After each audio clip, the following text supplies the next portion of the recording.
My husband's $80 million estate, including this house, will belong to me.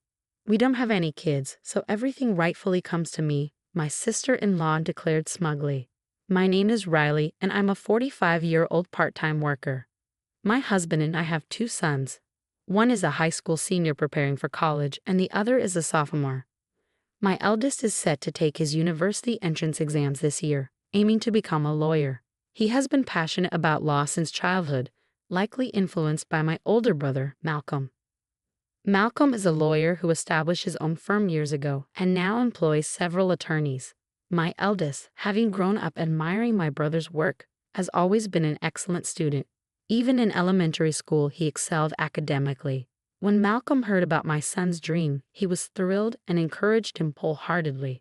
My son would often tell him, "Uncle, I'll become a lawyer just like you." To which my brother would chuckle and respond, "Hurry up and make it happen so you can follow in my footsteps." Malcolm, though married, never had children. He visited us frequently, doting on my sons as if they were his own. His wife, significantly younger than him, was a reserved and difficult woman who never visited us. As a result, we hardly had any interactions. Having lost our parents at a young age, Malcolm took on a parental role when I got married. Not long after, he also tied the knot. My husband and I initially felt relieved that Malcolm had found someone. But upon meeting his fiancée, I was taken aback by her unfriendly demeanor. Considering she was about to marry my brother, I expected joy, but instead she seemed sulky and distant. Trying to be polite, I told them, "You two make a great couple." But later, in private, I shared my concerns with my husband. I couldn't shake off the feeling that something was off about her. My husband, who agreed, sighed and said, "She didn't seem particularly pleasant, but it's Malcolm's choice." Despite our reservations, Malcolm married her. Before their wedding, he purchased a beautiful house, and we visited to congratulate him. The place was breathtaking, exactly what one would expect from a successful lawyer. However, his wife was nowhere to be seen. Jokingly, my husband asked, "Has your wife already run off?" It was meant as light-hearted banter, but Malcolm's serious expression made us uneasy. "She goes back to her parents' house whenever there's an occasion," Malcolm explained. "Today is her mother's birthday, so she's staying overnight." Sensing the awkwardness, my husband let the subject drop. Then, out of nowhere, Malcolm asked, "If I can't have children of my own, would you consider letting me adopt one of yours?" At first I thought he was joking, but his expression was sincere. The unexpected question left me speechless. My husband, however, laughed it off and replied, "Who knows what the future holds? If the time comes, we'll talk about it. If you're okay with our kids, you can take your pick." He treated the matter lightly, but I couldn't ignore my growing concern, not just about the adoption, but also about Malcolm's strained marriage. While I knew it wasn't my place to interfere, I couldn't help but worry. As time passed, whenever we visited Malcolm or he came over, his wife was never present. It was as if she had completely removed herself from our lives.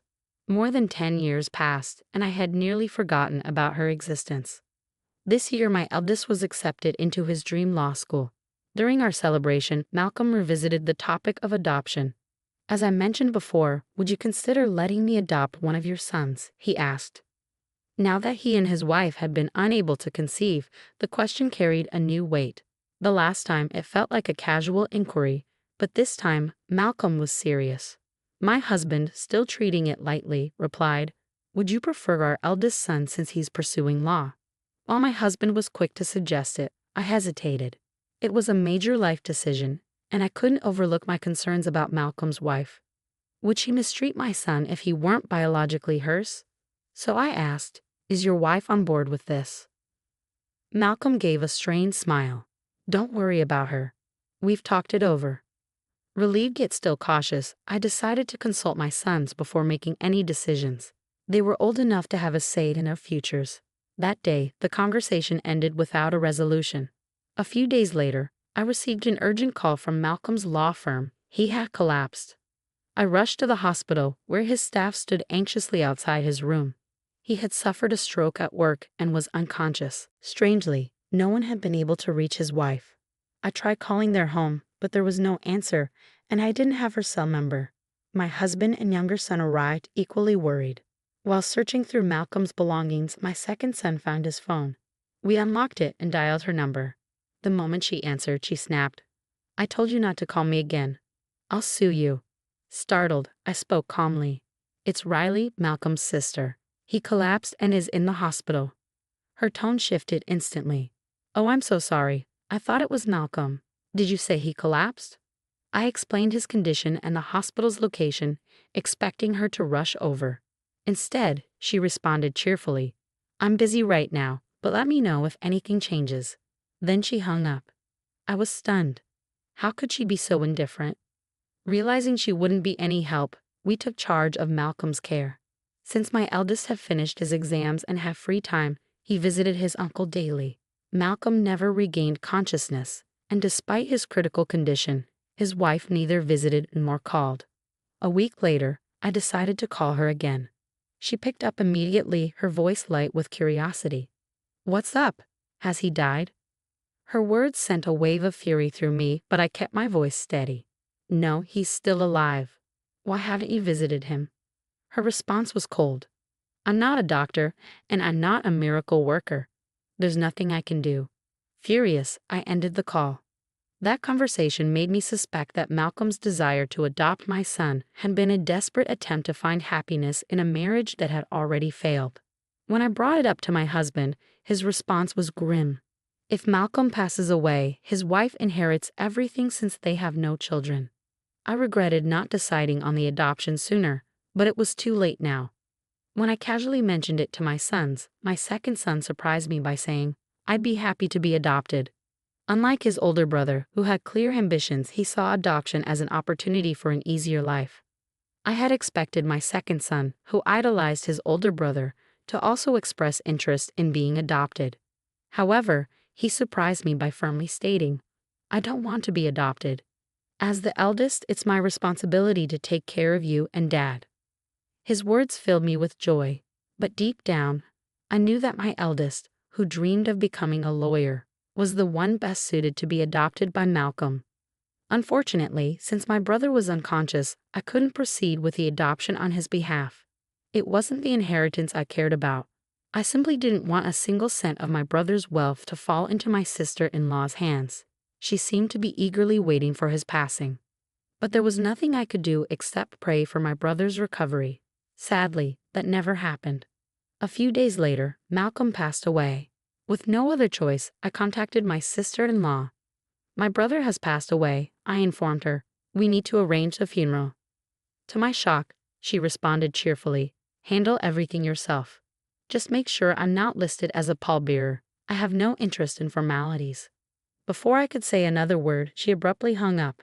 My husband and I, along with Malcolm's law firm staff, organized the funeral.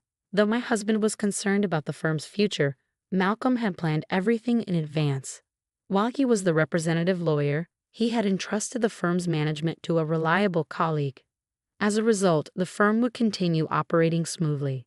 The funeral was attended by an overwhelming number of people, including influential figures, CEOs, politicians, and prominent attorneys.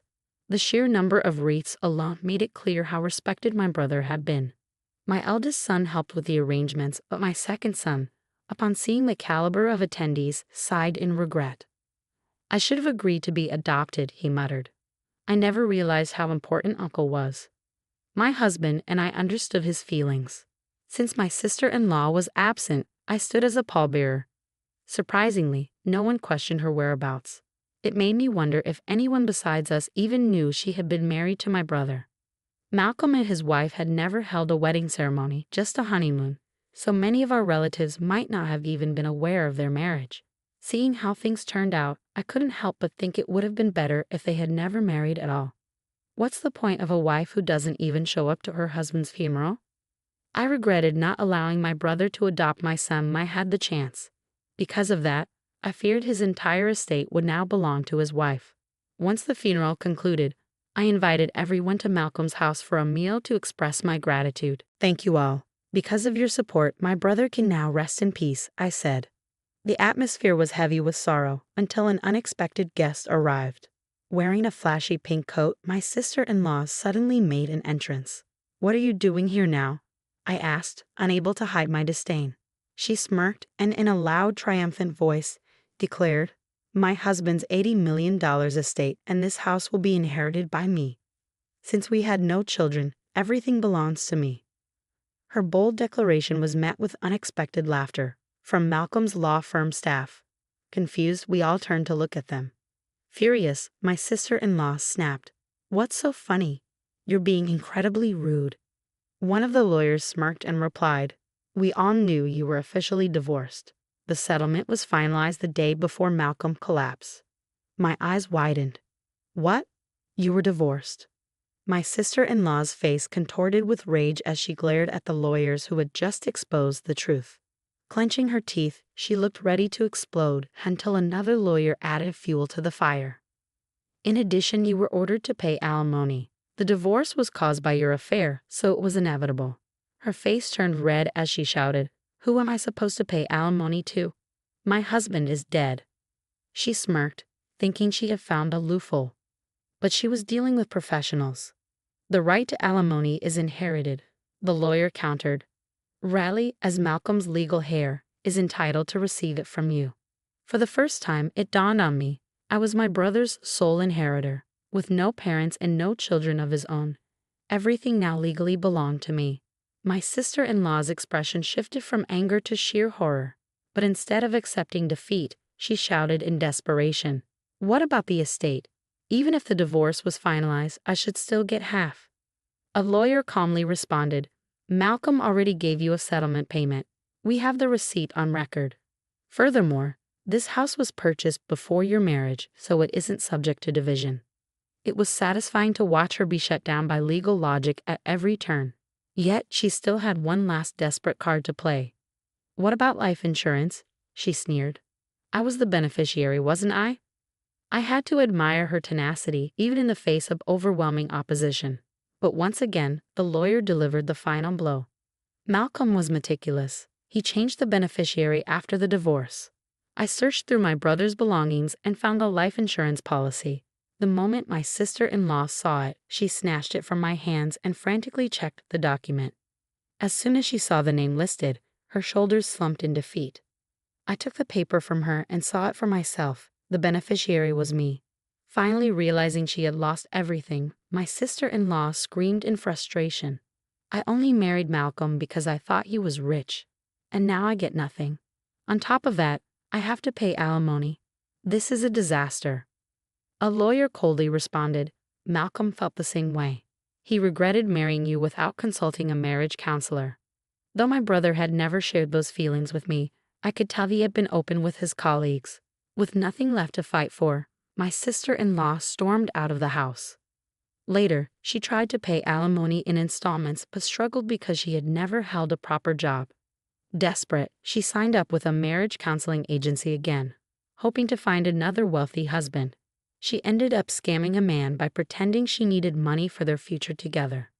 However, her lies caught up to her, and she was arrested for marriage fraud. A lawyer from Malcolm's firm later informed me, "Since she's in prison, it's unlikely you'll receive any alimony." I didn't care about the money, just knowing she got what she deserved was enough. As for my family, we moved into my brother's house. After living in a cramped apartment, my husband and sons were thrilled with the space and luxury. My eldest son is now more determined than ever to become a lawyer. Watching Malcolm's colleagues handle my sister-in-law only strengthened his resolve. Even though he was never officially adopted, I hope he carries on my brother's legacy. Only my second son remains disappointed. Honestly, he sighed one day, "I wish I had been adopted. Then I would have inherited everything." He laughed, but I could sense a hint of regret in his voice. Thanks for watching. See you in the next video. Stay tuned.